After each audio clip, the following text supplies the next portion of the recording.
Humankind has maintained an enduring fascination with the Moon. It was not until Galileo's time, however, that scientists really began study it. Over the course of nearly 5 centuries, researchers put forward numerous, much debated theories as to how the Moon was formed. Now, geochemists, cosmochemists, and petrologists at ETH Zurich shed new light on the Moon's origin story. In a study just published in the journal, Science Advances, the research team reports findings that show that the Moon inherited the indigenous noble gases of helium and neon from Earth's mantle. The discovery adds to the already strong constraints on the currently favored, giant impact theory that hypothesizes the Moon was formed by a massive collision between Earth and another celestial body.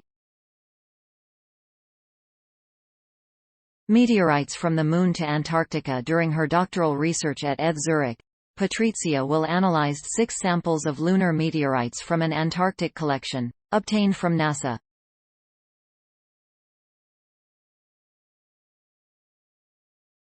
They remained covered by additional basalt layers after their formation, which protected the rock from cosmic rays and, particularly, the solar wind.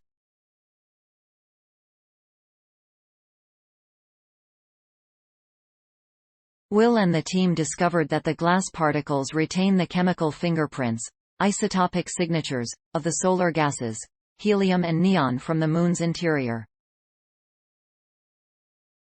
Their findings strongly support that the Moon inherited noble gases indigenous to the Earth.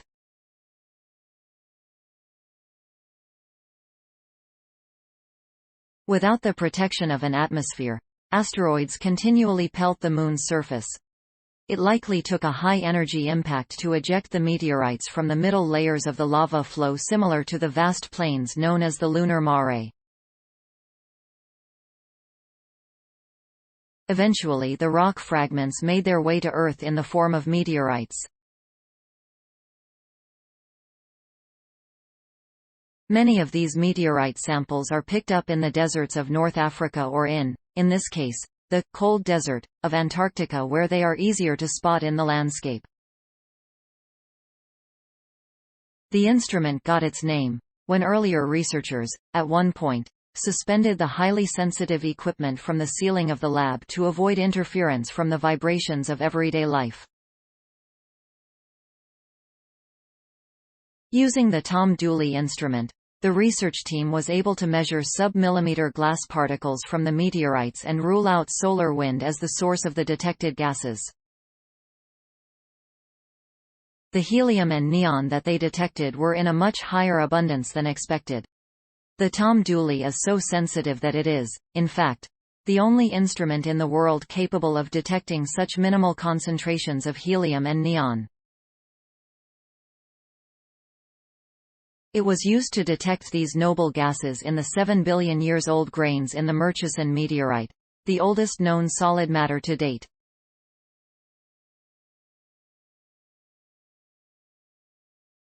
Searching for the origins of life, knowing where to look inside NASA's vast collection of some 70,000 approved meteorites represents a major step forward.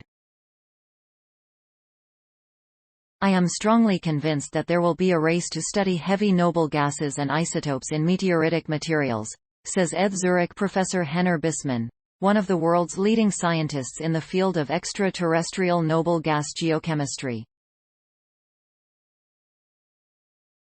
Such knowledge might help scientists in geochemistry and geophysics to create new models that show more generally how such most volatile elements can survive planet formation, in our solar system and beyond. Make a difference.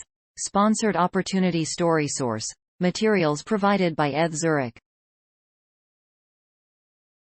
Original written by Marianne Lucien.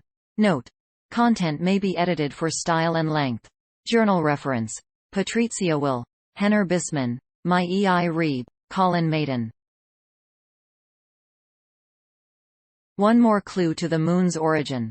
Science Daily. ift.tt/sun60kq. Accessed August 11, 2022.